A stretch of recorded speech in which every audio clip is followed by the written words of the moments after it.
नमस्कार, मैं रफी और आप देख रहे हैं डीएनए इंडिया। 18 अप्रैल को संसद में पेश किए गए वंदन अधिनियम बिल को लेकर देश भर में राजनीतिक माहौल गरमाया हुआ है।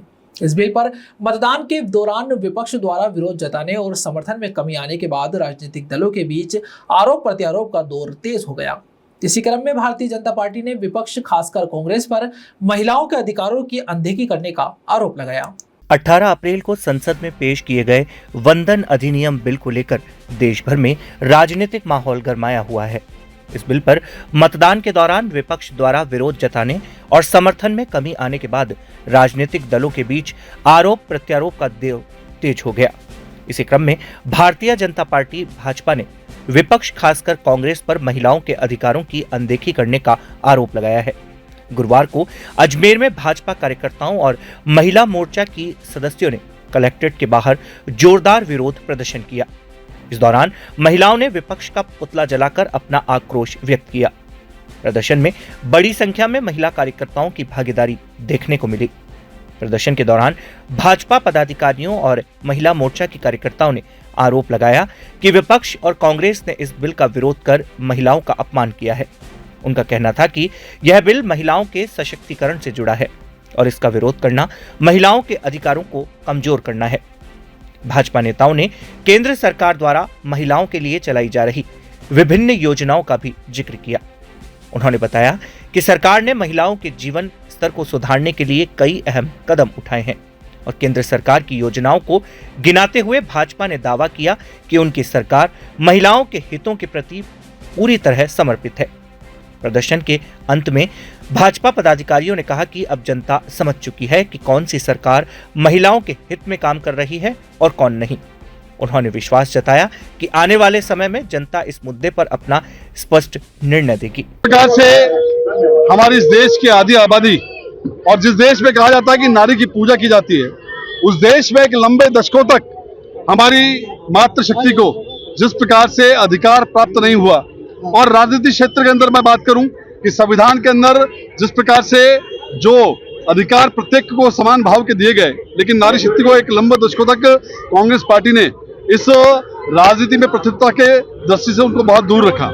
और जब 2023 के अंदर भारतीय जनता पार्टी की सरकार ने, माननीय नरेंद्र मोदी जी ने महिला वंदन विधेयक को जिस प्रकार से लोकसभा और राज्यसभा में पारित किया और उसके बाद इस बिल को लागू करने के लिए जो उसके अंदर उस समय तत्कालीन प्रावधान थे कि नए जो परिसीमन है उसके आधार पर इसको लागू किया जाएगा, और अभी विगत जब 16 अप्रैल 2026 को सदन के अंदर इस बिल को लाया गया, तब कांग्रेस और इंडी गठबंधन ने हमारे इस देश की आधी आबादी को उनके सम्मान से, उनके अधिकार से वंचित रखा और इस बिल के विरोध में जिस प्रकार से मतदान किया, मैं कह सकता हूं कि ये इस कांग्रेस पार्टी के लिए अब ये समझिए कि उल्टे दिन चालू हो गए, क्योंकि इस देश की जो महिला शक्ति है वो समझ चुकी है कि कौन सी पार्टी उनके हितों की बात करती है और कौन सी पार्टी ने उनका आज तक शोषण किया है।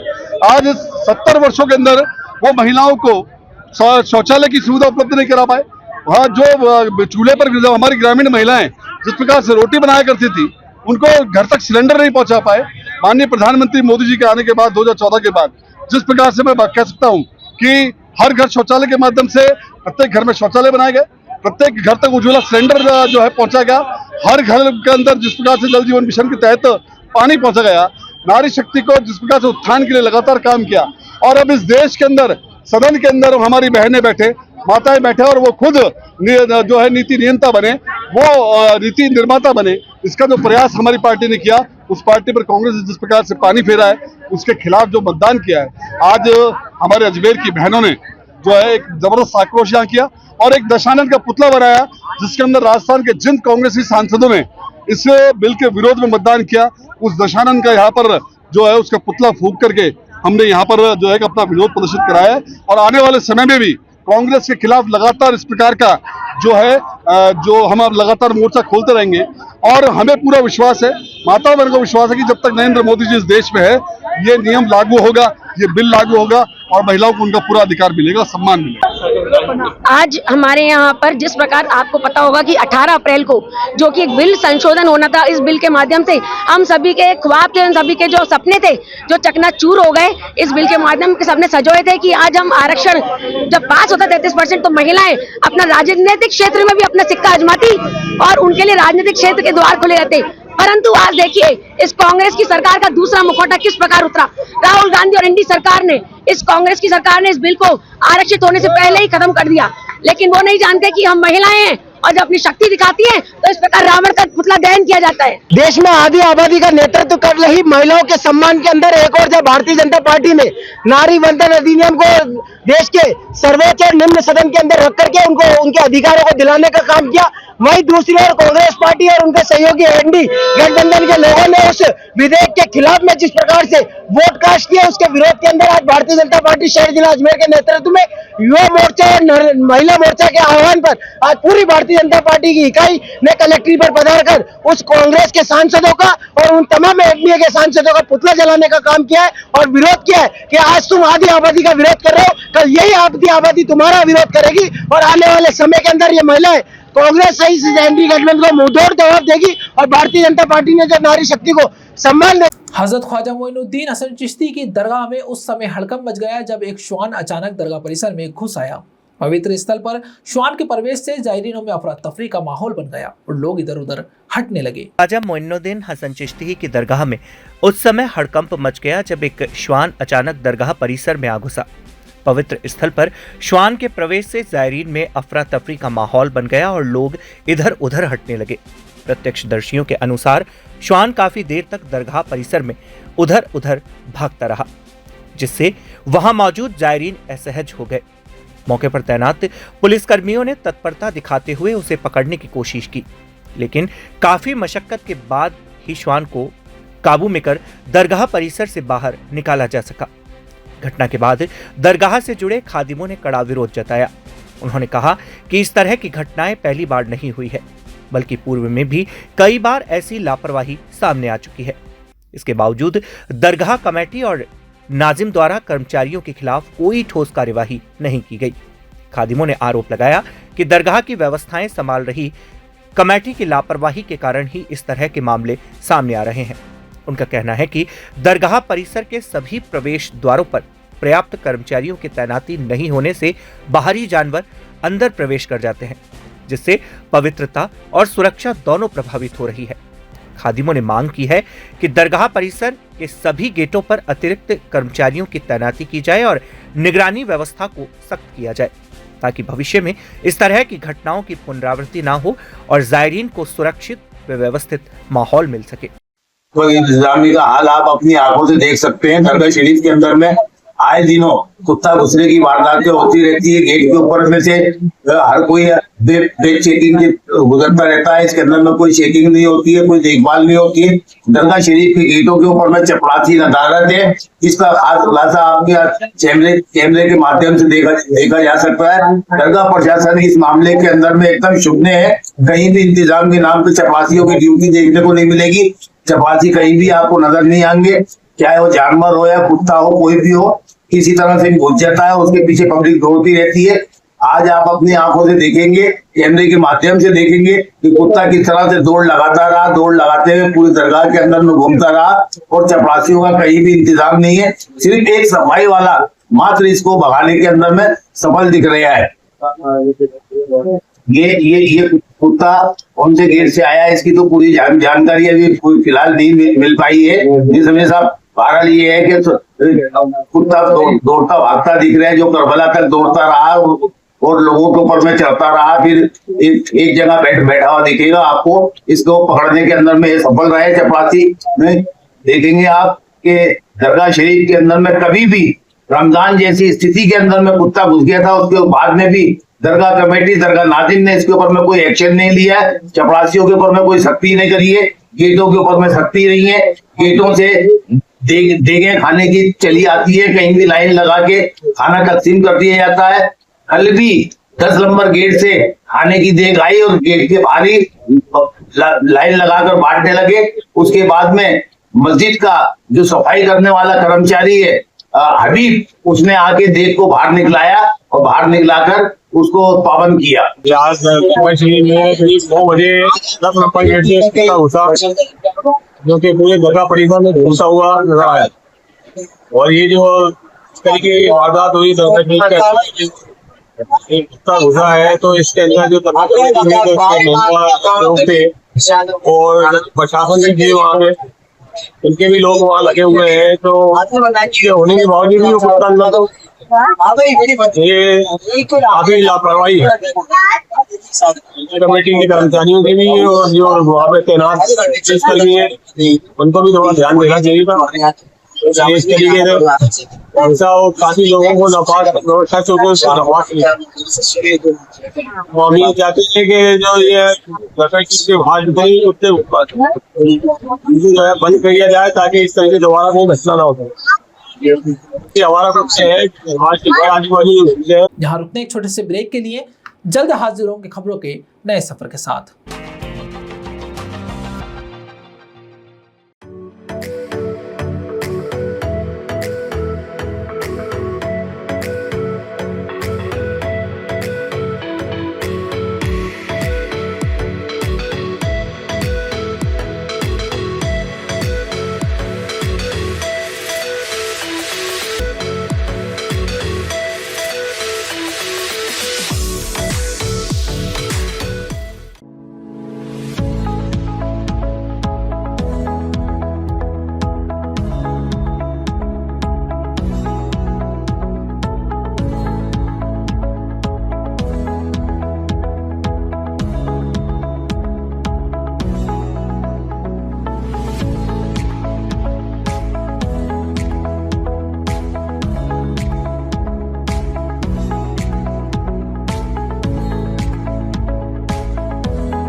पुष्कर स्थित पुराना रंगजी मंदिर में रामानुज संप्रदाय के आचार्य रामानुजाचार्य स्वामी की जयंती बुधवार को श्रद्धा और उत्साह के साथ मनाई गई।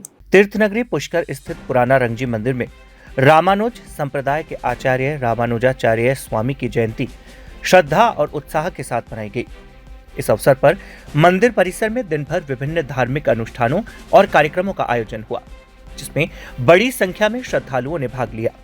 जयंती के शुभ अवसर पर प्रातःकाल भगवान का विशेष तिरुमंजन अभिषेक किया गया। वैदिक मंत्रोच्चार और भजन कीर्तन के बीच भगवान की पूजा अर्चना की गई, जिसमें मंदिर परिसर भक्तिमय माहौल में डूबा नजर आया। श्रद्धालुओं ने दर्शन कर पुण्य लाभ अर्जित किया। मंदिर के पुजारी आचार्य सृष्टि मिश्रा ने बताया कि शाम को भगवान रंगनाथ वेणुगोपाल के साथ रामानुजाचार्य स्वामी की भव्य सवारी निकाली गई।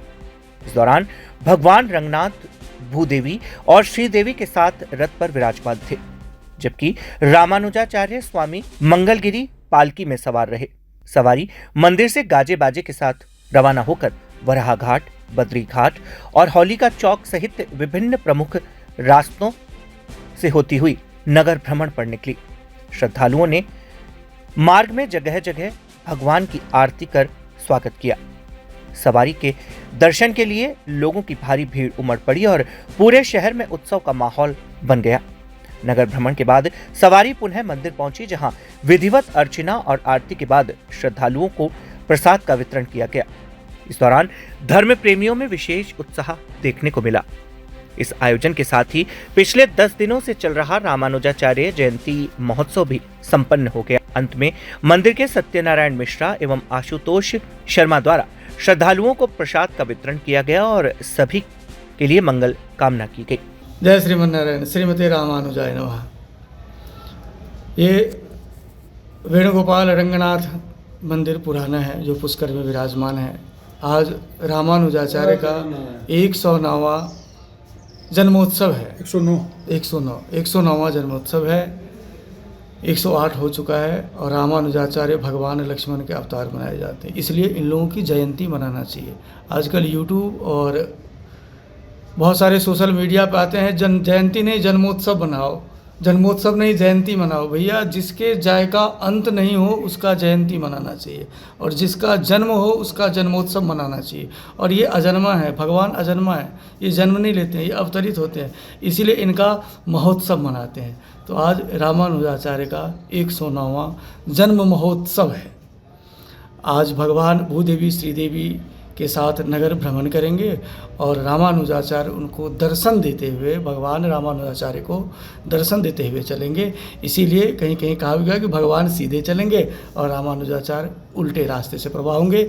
जो पुराना रंगनाथ मंदिर से होकर वाराघाट, बद्रीघाट, होलिका चौक होते हुए पुनः मंदिर में विराजमान होगी। तत्पश्चात आराधन, कर्म, क्रिया, उसके बाद गोष्ठी का प्रसाद वितरण करके रामानुज महोत्सव का समापन होगा। जय श्री नारायण।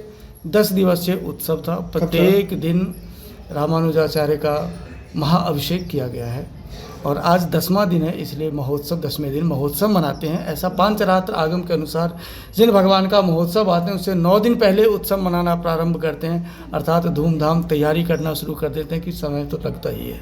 रानी रंग जी के मंदिर के नाम से फेमस है रंगनाथ वेणुगोपाल मंदिर, और ये साउथ शैली का है।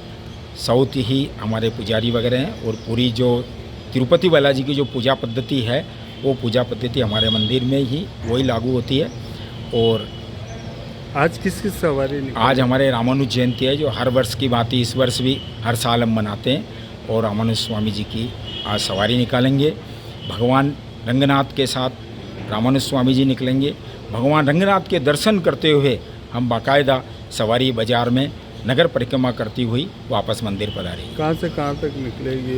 ये हमारे मंदिर से निकल के वाराघाट चौक, बद्रीघाट होते हुए मरुदर केसरी से घूम के होलिका चौक होते हुए महेश्वरी भवन, और महेश्वरी भवन से फिर वापस हमारे मंदिर। गुजरात के जामनगर जिले से 2 बुजुर्ग जायरीनों ने आस्था और श्रद्धा का अद्भुत उदाहरण पेश करते हुए साइकिल से करीब 900 किलोमीटर का लंबा सफर तय कर अजमेर स्थित विश्व प्रसिद्ध सूफी संत हजरत ख्वाजा मोइनुद्दीन हसन चिश्ती की दरगाह पहुंचकर अकीदत पेश की। गुजरात के जामनगर जिले से 2 बुजुर्ग जायरीन ने आस्था और श्रद्धा का अद्भुत उदाहरण पेश करते हुए साइकिल से करीब 900 किलोमीटर का लंबा सफर तय कर अजमेर स्थित विश्व प्रसिद्ध सूफी संत हजरत ख्वाजा मोइनुद्दीन हसन चिश्ती की दरगाह पहुंचकर अकीदत पेश की। जामनगर जिले के बाराना गांव निवासी हुसैन अब्दुल राजा और अमान ने बताया कि उन्होंने अपने गांव से अजमेर तक साइकिल यात्रा करने का संकल्प लिया था। दोनों ने करीब 11 दिनों में यह लंबी दूरी तय की और रास्ते की तमाम कठिनाइयों का सामना करते हुए आखिरकार अजमेर पहुंचकर अपनी मन्नत पूरी की। दरगाह पहुंचने पर दोनों जायरीन ने ख्वाजा साहब की मजार पर मखमली चादर और अकीदत के फूल पेश किए। उन्होंने देश और प्रदेश में खुशहाली, आपसी भाईचारा और अमन चैन की दुआ मांगी। दरगाह में मौजूद खादिमों ने उनका गर्मजोशी से स्वागत किया और उन्हें जियारत करवाई। इस दौरान वहां मौजूद अन्य जायरीन ने भी उनके जज्बे और आस्था की सराहना की। दोनों बुजुर्गों ने बताया कि यह यात्रा उनके लिए सिर्फ एक सफर नहीं बल्कि इबादत का हिस्सा थी। उन्होंने कहा कि कठिन रास्तों के बावजूद उन्हें कहीं भी हिम्मत नहीं हारी, क्योंकि उनके दिल में ख्वाजा गरीब नवाज के दरबार तक पहुंचने की गहरी आस्था थी। यह अनोखी साइकिल यात्रा न केवल उनकी श्रद्धा को दर्शाती है बल्कि समाज में भाईचारे और एकता का संदेश भी देती है। हुसैन अब्दुल राजा, गांव बराना, जिला जामनगर, तालुका खंभाड़िया। हम 900 किलोमीटर चल के आए गुजरात से और साइकिल से। हमको कोई दिक्कत नहीं हुई। थोड़ा रास्ते में धूप लगा और खाना पीना रास्ते बना लेते थे, बाकी बस सब बरोबर था। और ख्वाजा साहब की दिक्कत दीदार से आया, मौज से आया। अन्य ना करो हाजिर भाई, हमारा स्वागत अच्छा से करा और बहुत बराबर हुआ। आपके शहर में कैसा आपको स्वागत हुआ? यहाँ पर रास्ते के अंदर कैसा? हमारे शहर में भी अच्छा स्वागत करा, फूलवार से और गड़िया की दरगाह से चले थे सुबह 8 बजे। कितने किलोमीटर का सफर था? 900 किलोमीटर का सफर था और 11 दिन पहुंचा। क्या ख्वाहिश पेश करी गरीब आदमी? क्या दुआ? ख्वाहिश ऐसी थी कि मौज से आया और आराम से, और आने का ख्वाहिश थी कि आना है, कोई कभी भी आया, पहुंच गया। आमन मूसा राजा सिक्का गांव से आ रहा हूँ। मेरी उम्र 65 वर्ष है, बराबर। तो सिक्का गांव से हम इधर आ रहे हैं, 900 किलोमीटर होता है उधर से। तो हमको कोई रास्ते में कोई आया नहीं, दिक्कत नहीं हुआ। हम सही सलामत इधर पहुँच के आए। इसका तालुका खंपारिया, जिला जामनगर। गर्मी बहुत तेज पड़ रही है। हाँ, गर्मी भी थोड़ा भी गर्मी पड़ा रास्ते में, तो तेज था गर्मी, इसीलिए भाई थोड़ा रुकावट होता था। गर्मी की वजह से प्यास वगैरह लगना परेशानी कितनी रही आपको? अब प्यास लगती, पानी पीते थे हम सब जगह पे, कोई आई का तो नहा लेते थे हम रास्ते में, कोई मना नहीं करते थे नहाने की। सब जगह पे होटल में कोई भी कुंडा हुआ नहा लो आप, बहुत। क्या दुआ खास रही आपकी पैदा? वो खाने का तो देखो साथ में ले लिया था हम, खाने का सब तो हम बना के खा लेते थे साथ में। कोई भी बारी कभी ऐसा लेट हो जाए तो हम होटल पे खा लेते, न हम बना के खा लेते थे रास्ते में। सब हम उधर से ले लिया था खाना साथ में। औज़ुबिल्लाहिमिनश्शैतानिर्रजीम, बिस्मिल्लाहिर्रहमानिर्रहीम।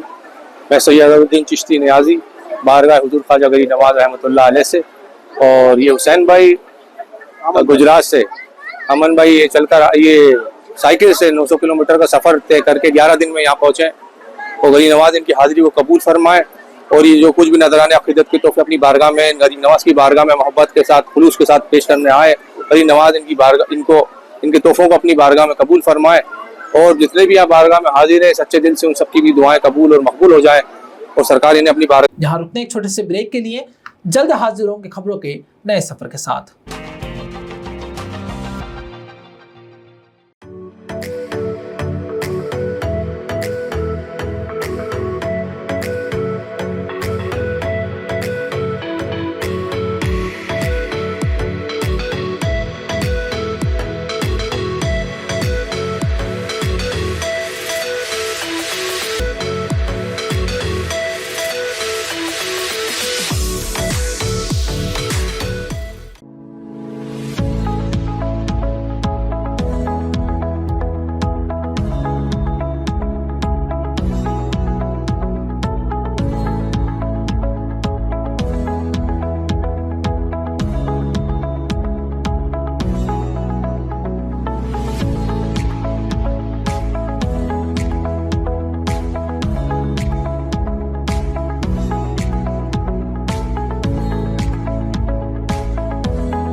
स्मार्ट सिटी के रूप में विकसित हो रहे अजमेर में यातायात व्यवस्थाएं लगातार अव्यवस्थित होती जा रही हैं। शहर के प्रमुख मार्टिनडल ब्रिज पर स्थिति सबसे ज्यादा चिंताजनक बनी हुई है। यहाँ यातायात सुचारू रखने के लिए लगाए गए बैरिकेड भी अब बेअसर साबित हो रहे हैं। स्मार्ट सिटी के रूप में विकसित हो रहे अजमेर में यातायात व्यवस्था लगातार अव्यवस्थित होती जा रही है। शहर के प्रमुख मार्टिनडल ब्रिज पर स्थिति सबसे ज्यादा चिंताजनक बनी हुई है। यहाँ यातायात सुचारू रखने के लिए लगाए गए बैरिकेड भी अब बेअसर साबित हो रहे हैं। ब्रिज पर लगाए गए बैरिकेड के बावजूद वाहन चालक मनमर्जी करते हुए उन्हें हटाकर अपने अपने रास्ते बना लेते हैं। इससे न केवल यातायात बाधित होता है बल्कि अक्सर लंबा जाम भी लग जाता है। स्थिति कई बार इतनी बिगड़ जाती है कि वाहन चालकों के बीच कहासुनी और विवाद तक हो जाते हैं। स्थानीय लोगों का कहना है कि यहाँ कई बार छोटे मोटे हादसे भी हो चुके हैं, लेकिन इसके बावजूद व्यवस्था में सुधार नहीं हो पा रहा। खास बात यह है कि जब तक यातायात पुलिस के जवान मौके पर तैनात रहते हैं तब तक वाहन चालक नियमों का पालन करते हैं, पर जैसे ही दिन या रात के समय यातायात पुलिसकर्मी अपनी ड्यूटी समाप्त कर लौटते हैं वैसे ही कार और दोपहिया वाहन चालक बैरिकेड हटाकर अपनी सुविधा के अनुसार रास्ता बना लेते हैं। इससे कुछ ही समय में ब्रिज पर अव्यवस्था फैल जाती है और जाम की स्थिति बन जाती है। इसका सबसे ज़्यादा असर आम राहगीरों और दैनिक यात्रियों पर पड़ता है, जिन्हें अनावश्यक देरी और परेशानी का सामना करना पड़ता है। शहरवासियों का कहना है कि केवल अस्थायी रूप से पुलिस तैनाती से समस्या का समाधान संभव नहीं है। यहाँ स्थायी और सख्त यातायात प्रबंधन की आवश्यकता है ताकि नियमों का उल्लंघन करने वालों पर प्रभावी कार्रवाई हो सके और मार्टिनल ब्रिज पर सुचारू यातायात व्यवस्था कायम रह सके। सर, मार्टिनल ब्रिज के हालात आप देख सकते हैं खुद ही मौके पर, बहुत ज्यादा हालत खराब है। पुलिस प्रशासन या सुबह था मौके पर तो, लेकिन अभी है ही नहीं और पब्लिक अपनी मनमानी कर रही है। जब तक पुलिस थी, जब तक पब्लिक अपने हिसाब से चल रही थी, पुलिस नहीं तो पब्लिक अपने हिसाब से चल रही है। बैरिकेडिंग लगा तो उसको हटा के निकल रही है, तो ट्रैफिक से जाम हो नहीं है। मेरे को लगता है पुलिस प्रशासन यहाँ पे 24 घंटे चेक होना चाहिए। रात को क्या हालात थे? और हालात तो आप देखो, अब पुलिस गई नहीं, पुलिस घर गई, उसके बाद हालात वापस खराब हो गई। पब्लिक अपनी मर्जी चल रही है। अच्छा, कहीं इसलिए रास्ता है बैरिकेडिंग जैसे चाहे वैसे निकल रही है। अभी क्या रास्ता उधर से है, मैंने अभी देखा ना।